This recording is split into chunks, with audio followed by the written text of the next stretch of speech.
गुरु रूपी साध संगत के चरणों में प्रणाम। आजादी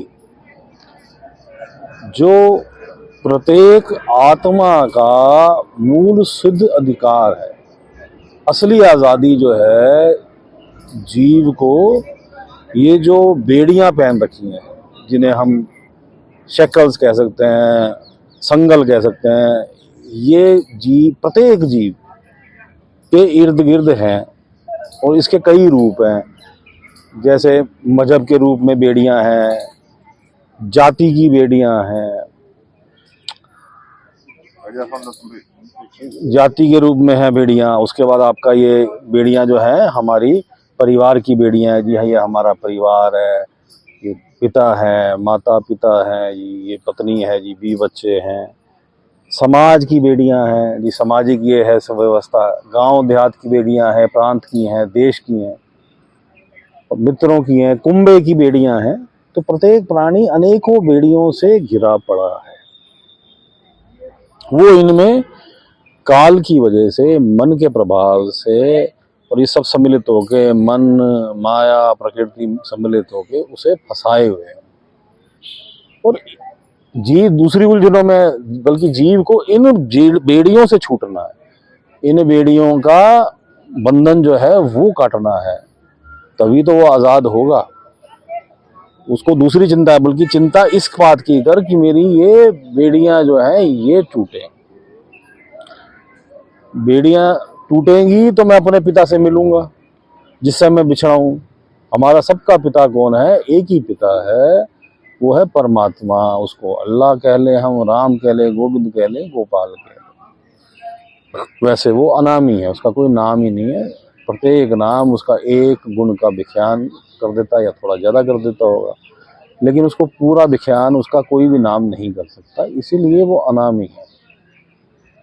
तो जीव जो है इस काल के जाल से, इस काल की बेड़ियां जिसने फंसा रखा है, हमें वो इसलिए बेड़ी नहीं लगती कि हमें लगता कि नहीं नहीं ये तो बड़ा मज़ेदार है, बढ़िया है।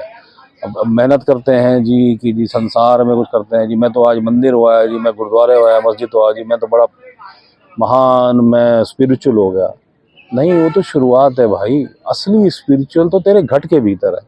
वो तो संसार में काल ने मजहबों में संतों के जाने के बाद अलग अलग प्रकार की रचनाएं कर दी कि भाई ये जो है रिचुअल्स बना दिए, जो शायद संतों ने नहीं बनाए थे, लेकिन संतों ने तो कहा जी रिचुअल्स छोड़ो और तुम जो है वो परमात्मा में ने लगाओ, प्रेम करो परमात्मा से, और परमात्मा की भक्ति करो, भजन सिमरन करो, और संसार की इन इच्छा जगत से बाहर निकलो, यहाँ की अटैचमेंट से बाहर निकलो।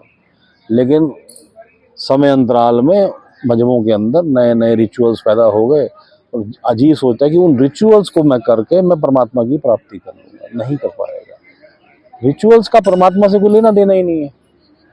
परमात्मा से तो तेरा हृदय जो है तूने नेह लगाना है, गोविंद भाव भगत का भूखा, तूने प्रेम करना है। तो तब जाके तेरी ये बेड़ियां जो हैं ये धीरे धीरे, जो परमात्मा का तू नाम लेगा, अगर पंच नाम लेगा या संसार के दूसरे नाम भी जो परमात्मा के प्रचलित है वो भी लेता है, तो उसका भी प्रभाव होगा, तो उससे तू छूटेगा।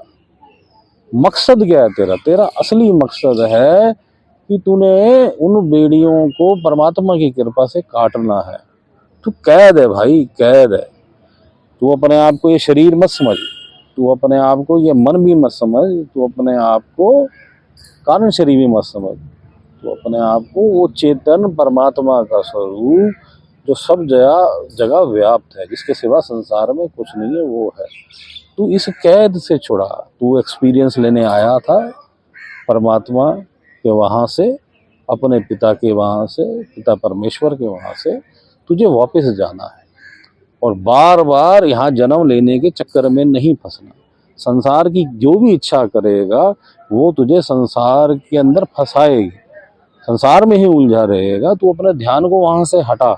जो भी तुझे मिलना है, जो भी तूने खोना है इस जीवन में, वो तेरा तय है। तुझे बार बार इच्छाएं नई नई उत्पन्न करके नए नए जन्मों का आगे का जो है रास्ता नहीं खोलना। और जो भी तूने कर्म भी अगर करना है तो तूने अपने आप को कर्ता नहीं मानना। कर्ता कौन है? परमात्मा, जो सच्चाई है। इसीलिए गोविंद कहते हैं कि तू जो भी कर्म करता है वो मुझे समर्पित कर दे। तू कुछ करता ही नहीं और तू कुछ है भी नहीं। कौन है? सब कुछ परमात्मा है। सिर्फ तुझे भ्रम हो रहा है, काल ने माया के जाल से भ्रम कर रखा कि नहीं तू अलग है, तुझे अपने लिए करना है, तुझे अपने लिए जोड़ना है, तू नहीं करेगा तो कैसे होगा। ऐसा कुछ नहीं है, ये तेरे को भ्रम उत्पन्न कर रखा है। उसी भ्रम की वजह से तुझे काल ने जो है वो बेड़ियां पहना रखी हैं तुझे, और उन बेड़ियों में उसने समाज की बेड़ियां भी डाल दी, उसने मजहब की बेड़ियां भी डाल दी, पारिवारिक बेड़ियां भी डाल दी। पारिवारिक उलझनों में आदमी फंसा रहता है जी, पिता का यह करना है, माता का इतना करना है, पत्नी का करना है, बच्चों का करना है। तू अपना कर्म कर, ड्यूटी जो संसार की है वो देता रहे, लेकिन उसमें अटैच मत हो। ये मानसिक बेड़ी है। इसलिए वो कहते हैं कि भाई तू क्या करेगा, जंगल जाके भी क्या करेगा। जंगल जाके भी अगर तेरा मन अटैच रहेगा संसार में तो तेरा जंगल जाने का भी फायदा नहीं होगा। तो हिमालय में भी चला जाएगा तो तेरा अगर मन जो है वो अटैच हो जाएगा, तो मन तेरा अटैच हो जाएगा तो तू जो है अपना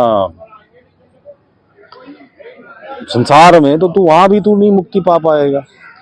और ऐसे ही मंदिर मस्जिद गुरुद्वारे में जाएगा, वहां भी अटैच हो जाएगा, वहां भी एक समाज बना लेगा, और समाज के अंदर तू बस उसी के लिए फिर दूसरे से झगड़ा, उससे झगड़ा, जी नहीं ये रीति रिवाज सही है, ये वेशभूषा सही है, ये वेशभूषा होनी चाहिए, उन्हीं में अटैच होकर रह जाएगा तो वहां भी तू गलती करेगा। तुझे कहीं भी जाना है, तू गुरुद्वारे जा, मंदिर जा, मस्जिद जा, गिरजाघर जा, जंगल जा, पहाड़ में जा, या अपने घर में बैठ, तुझे जो है अपना जो ने जो है वो परमात्मा में लगाना है। ध्यान को तुझे परमात्मा की तरफ लगाना है और संसार से हटाना है, संसार से अटैचमेंट से हटाना है। इस बात को समझ और चल। अब हम मेडिटेशन में बैठते हैं। तीसरा तिल जिसे कहते हैं थर्ड आई सेंटर, और छठा जो हमारा चक्र आ गया दोनों आंखों के बीच में, बीच का स्थान पीछे करके उसमें हम परमात्मा की तरफ ध्यान केंद्रित करते हैं और अपना ध्यान केंद्रित करते हैं और मन को परमात्मा में लगाते हैं, संसार से हटाते हैं। और पूर्ण गुरु प्राप्त है तो पूर्ण गुरु की तरफ ध्यान लगाते हैं और पंचनाम लेते हैं। मालिक सबका भला करे, मालिक सबका भला करे।